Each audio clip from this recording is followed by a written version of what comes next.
3, 2, 1, go!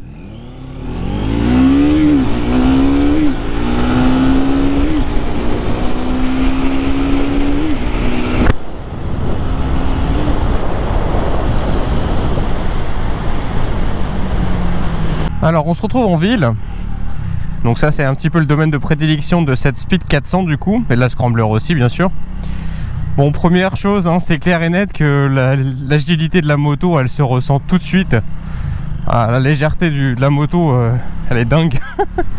Donc c'est vraiment un plaisir à rouler. Au niveau de la sélection de la boîte, donc du coup tout ce qui est passage de rapport, c'est vraiment facile.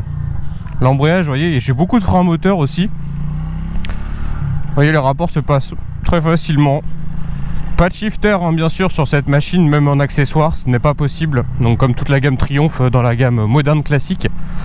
Mais en tout cas, voilà, ça permet de rouler à des allures vraiment normales. Vous voyez, je suis en troisième à 20 km/h, même pas.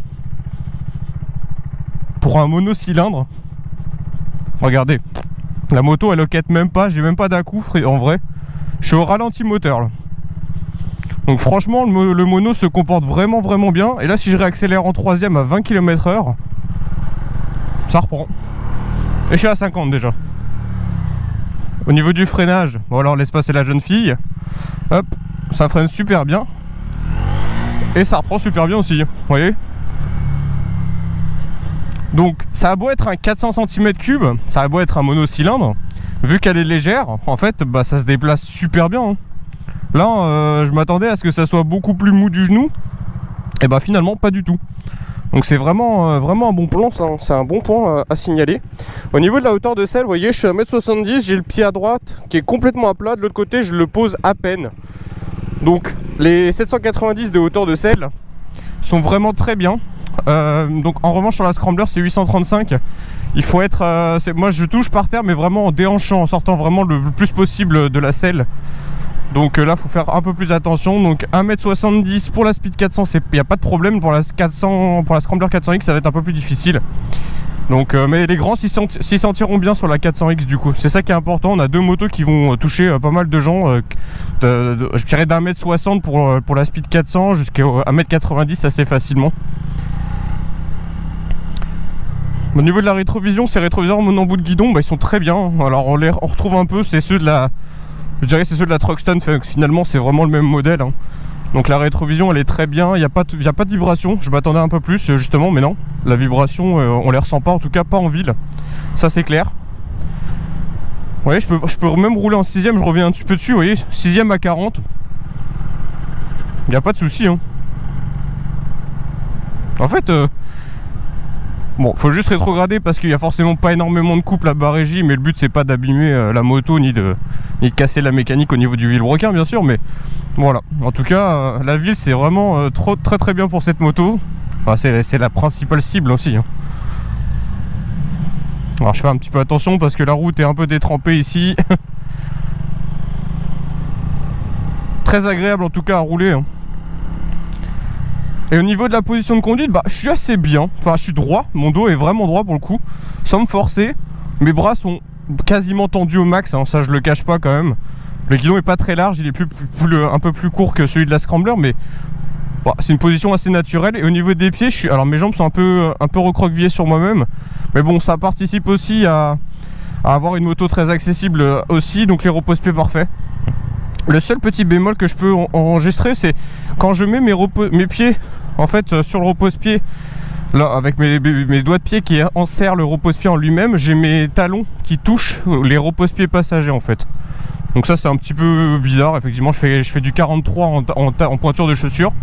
Bon, c'est la seule chose à noter là-dessus, en tout cas au niveau de la position. Le frein, ouais, il mordit bien. Oui, j'appuie un peu fort même. Le freinage, il est vraiment bon parce que c'est du By-Bray. Alors c'est pour ceux qui connaissent pas, c'est la marque entrée de gamme de Brembo.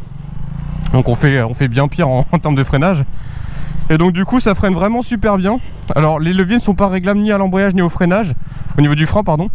Mais du coup, bon, pour ma taille de doigt, ça me va parfaitement. En tout cas, ça tombe vraiment pile poil. Donc vraiment bien. Et vraiment là, alors vraiment on peut doser le freinage comme on veut. À l'avant c'est très bien. À l'arrière, Bon, vous voyez, je freine que de l'arrière, j'accélère là. Je freine de l'arrière. Ouais, franchement ça ralentit convenablement, j'ai rien à dire là-dessus. En tout cas le freinage c'est vraiment un bon point aussi. Donc en ville cette moto, bah franchement elle a vraiment toute sa place. Hein. Et puis elle est toute vive, facile, vous voyez.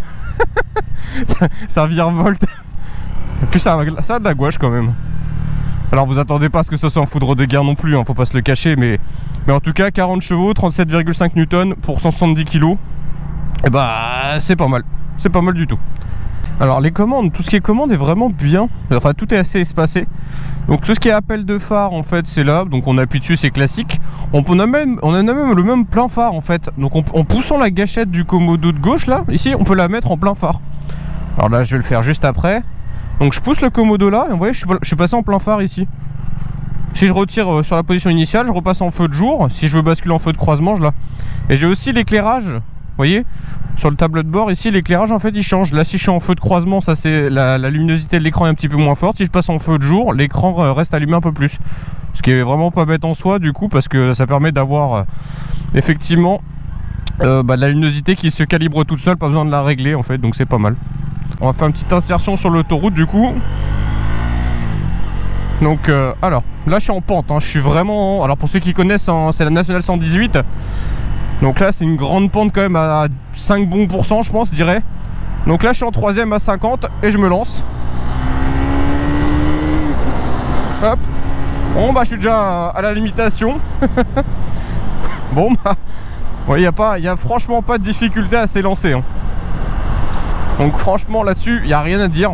Ça marche vraiment bien et on n'a pas peur du tout d'avoir cette puissance là finalement, même pour tous les jours hein, ça suffit amplement.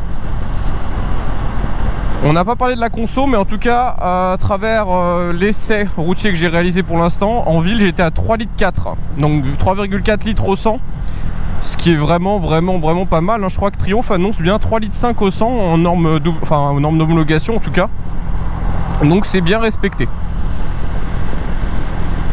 En ce qui concerne l'autoroute du coup, on est sur une route nationale, mais c'est une nationale limitée à 110 km/h du coup. Donc là je vais vous faire mes petits tests de régime moteur. Alors là je suis à 90 km/h compteur en 6ème vitesse, je suis environ à 5000 tours minute environ. Donc le moteur ne tourne pas trop vite, en tout cas ça va. Mais le niveau des vibrations, bah, j'en ai pas du tout pour l'instant sur ces régimes là, ça verrouille pas. Ensuite, donc je passe à 100 km/h, j'accélère. Hop, je suis à 100. Donc là, je suis en dessous de 6000 tours minute à peu près. Et si je veux aller à 110, du coup, j'accélère. Alors là, je suis en pente encore une fois. Hein. Hop. Je suis un petit peu moins de 100 à 6500 tours, au-dessus de 6000 quoi. Donc ouais, ça va. Au niveau des vibrations, non, je vois très bien. Pareil, sur la rétrovision, je vois parfaitement.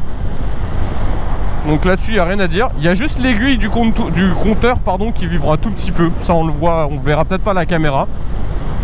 Mais en tout cas, ouais. Alors, je remets juste la conso à 0 du coup pour voir combien on consomme sur l'autoroute.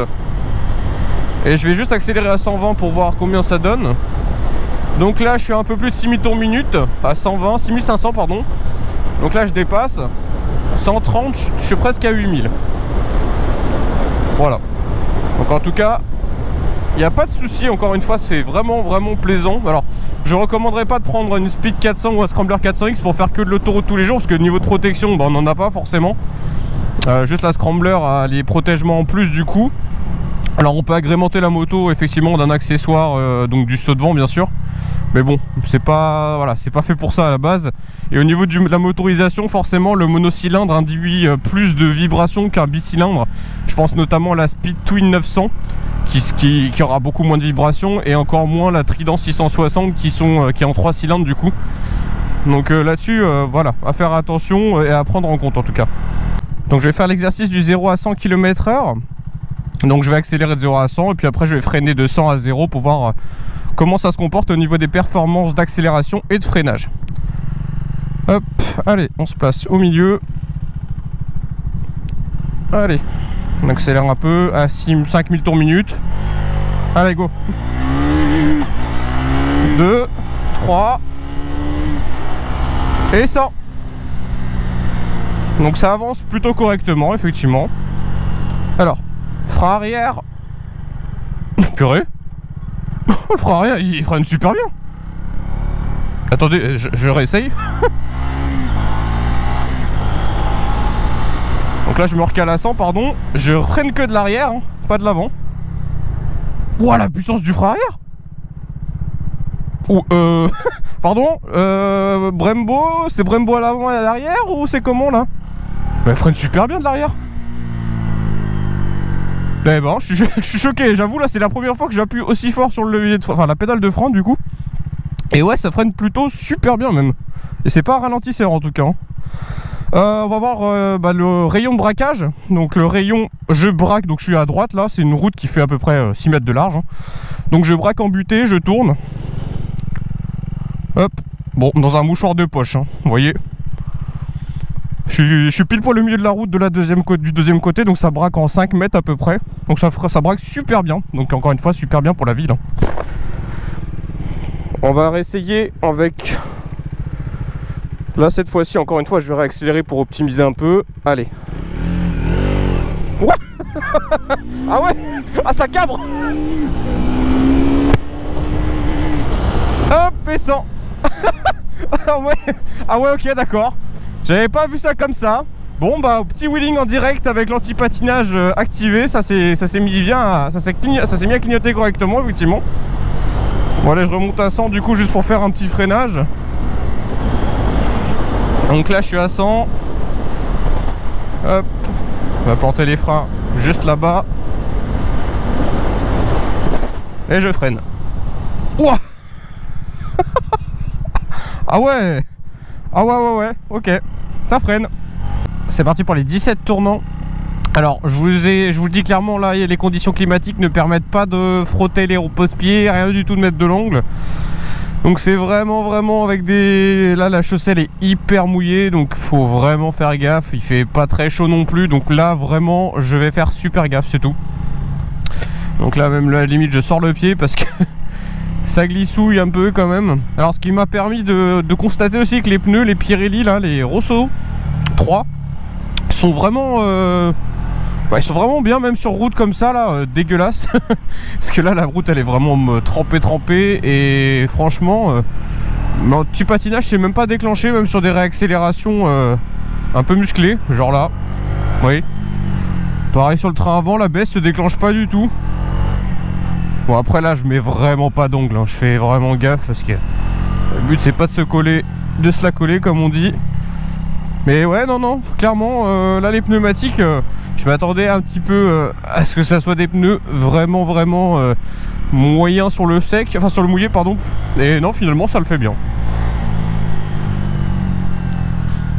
Mais bon, encore une fois là c'est vraiment ultra limité parce que là je passe si je passe dans 3 mois avec un beau soleil, un bon petit 20 degrés, les pneus bien chauds là, je suis sûr que je vous fais frotter absolument tout sans aucun souci. Appréciable aussi d'avoir l'embrayage anti-dribble dans ces conditions là si on veut rétrograder un peu violemment. Bon là je remets gaz. Voilà.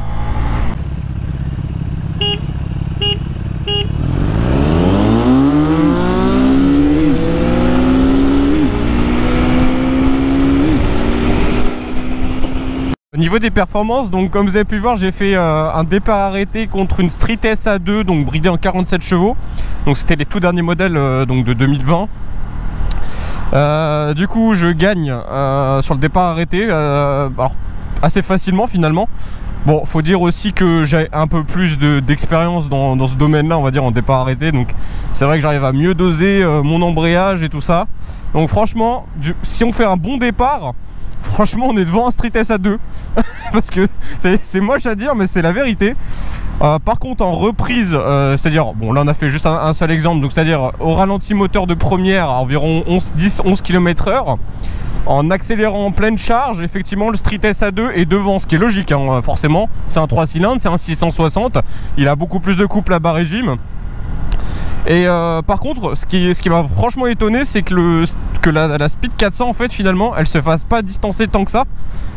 Et c'est juste parce qu'en fait j'ai manqué de couple. Donc j'aurais fait cirer un peu l'embrayage. Franchement je serais parti en mode 6000 tours minute. J'aurais relâché l'embrayage un peu plus violemment. Si j'avais fait ça, je pense que j'aurais pu recoller plus facilement. Parce que comme le mono il a beaucoup moins de couple à bas régime, et bah finalement c'est pas mal du tout. Donc encore une fois, hein, c'est pas parce que c'est un 400 que c'est un mono que ça se traîne, je le répète.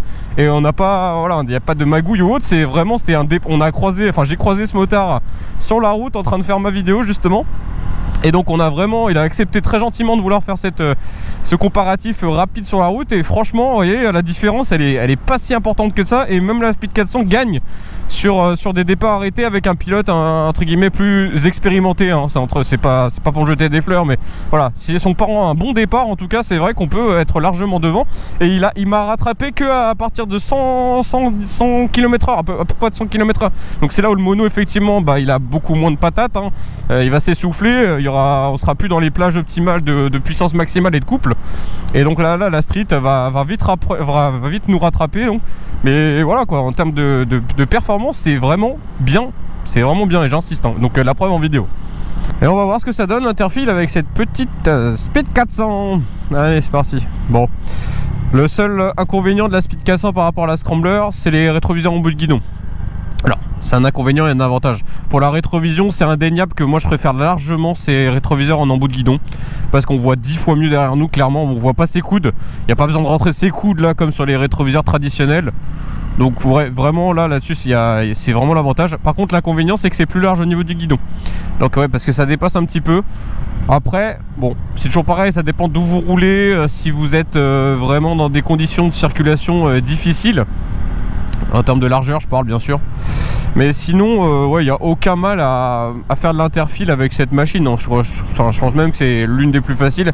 Pareil au niveau de la hauteur du guidon par rapport aux voitures, bah au niveau des berlines et des citadines, on va dire, hors SUV on va dire, ça passe au-dessus sans aucun souci. Et au niveau des SUV c'est juste en dessous. Donc c'est pile poil comme il faut. En fait ça passe juste au-dessus ou juste en dessous. Après on aura toujours un cas où ça passera pas, hein, bien sûr. Mais bon, en tout cas ouais, l'interfile se fait très facilement. Il y a aucun souci. Et au niveau de la visibilité c'est important, tout est en LED. Donc les feux de jour, les feux de croisement, les feux de route, les clignotants, l'éclairage de plaque, absolument tout est à LED. Donc ce qui fait qu'on voit très bien devant nous et on est très visible aussi. Donc ça c'est indéniable. Au niveau de la sécurité c'est quand même top. Et au niveau des pleins phares et appels de phare aussi, bah du coup tout est accessible très facilement au niveau du Komodo. Ça je l'avais déjà signalé en début de vidéo, mais en tout cas ouais, pour se faire voir il n'y a pas de souci. Ouais, je remets les feux de détresse, du coup je pousse, voilà, hop. Et là je repasse entre les fils de voiture. On a la petite icône aussi du feu de détresse qui clignote aussi. Ça c'est un petit gadget, mais c'est sympa aussi. Et encore une fois voilà, je fais tout depuis ouais, j'ai ralenti, j'ai ralenti à 50, 40 km/h, je peux rester en 6ème, le moteur accepte parfaitement. Et là je suis à allure, donc je suis à 80 compteurs. Et là ça reprend normalement. Donc ouais, elle fera très bien son usage domicile-travail, périurbain, ville, départementale sans aucun souci, autoroute un petit peu moins forcément, mais l'interfile elle le fera très bien en tout cas. Alors ça va se cantonner à ça aujourd'hui en termes de vérification de la tenue de route et du châssis. Donc vraiment j'insiste, elle est facile, hein. Vous voyez, changement d'angle rapide là, vous voyez, tac tac tac. Je peux pas faire beaucoup mieux sur cette vidéo malheureusement, mais en tout cas je me suis senti vraiment très en sécurité avec cette bécane. Aucune frayeur, le châssis est vraiment sain. Après j'ai pas pu exploiter ses limites non plus, mais bon, en tout cas même pour un motard débutant, ça sera super bien sûr. Pour un motard plus expérimenté, je pense que ça pourrait aussi convenir, hein. Enfin encore une fois ça peut être une seconde moto, mais ouais clairement franchement je suis bluffé pour le prix, hein, je le répète, hein. 5695 €. Donc quel que soit le coloris, que ce soit la bleue, la rouge, la noire, c'est le même prix. Donc pour une moto à moins de 6000 € en tout cas, clé en main, je suis vraiment surpris. Je parle attention au prix de 2024 hein, bien sûr hein, c'est à comparer à ce qui se fait sur le marché en neuf aussi. Mais pour quelqu'un entre guillemets qui a besoin d'une deuxième petite moto pour aller au boulot, ça convient parfaitement. Les intervalles d'entretien en plus c'est une fois par an tous les 16 000 km, donc bah, franchement en termes d'entretien c'est rien du tout. La conso elle est ridicule, enfin franchement 3,4 litres au 100, c'est même mieux que la consommation officielle Triumph. Le confort aussi, franchement je suis assez bluffé. Bah, ça fait, allez, ça fait quoi? Ça fait 4 heures, ouais 4 heures que je suis sur la moto. Je lui ai fait quelques pauses bien sûr, hein. Je me suis arrêté un peu par-ci par-là, mais ça se compte en quelques minutes hein, vraiment. Bah, elle est d'un confort vraiment exceptionnel cette moto. J'ai même moins mal au cul que la plupart des roadsters que j'ai pu tester qui sont sur le marché on va dire. Donc franchement là-dessus encore une fois bluffé. La suspension c'est pareil, elle est juste ce qu'il faut. Encore une fois je le répète, hein, j'ai pas testé les limites de la moto, je sais pas comment se comporte en usage très dynamique on va dire. Mais en tout cas la tenue de route elle est vraiment impeccable, elle dévie pas ou autre avec ses petits pneus. Et vraiment confortable, elle absorbe bien la route je trouve. C'est pas rêche comme on pourrait le retrouver sur un scooter où c'est vraiment insupportable d'avoir les amortisseurs, enfin les ressorts d'amortisseurs qui sont extrêmement durs. Donc bon, franchement très bon point.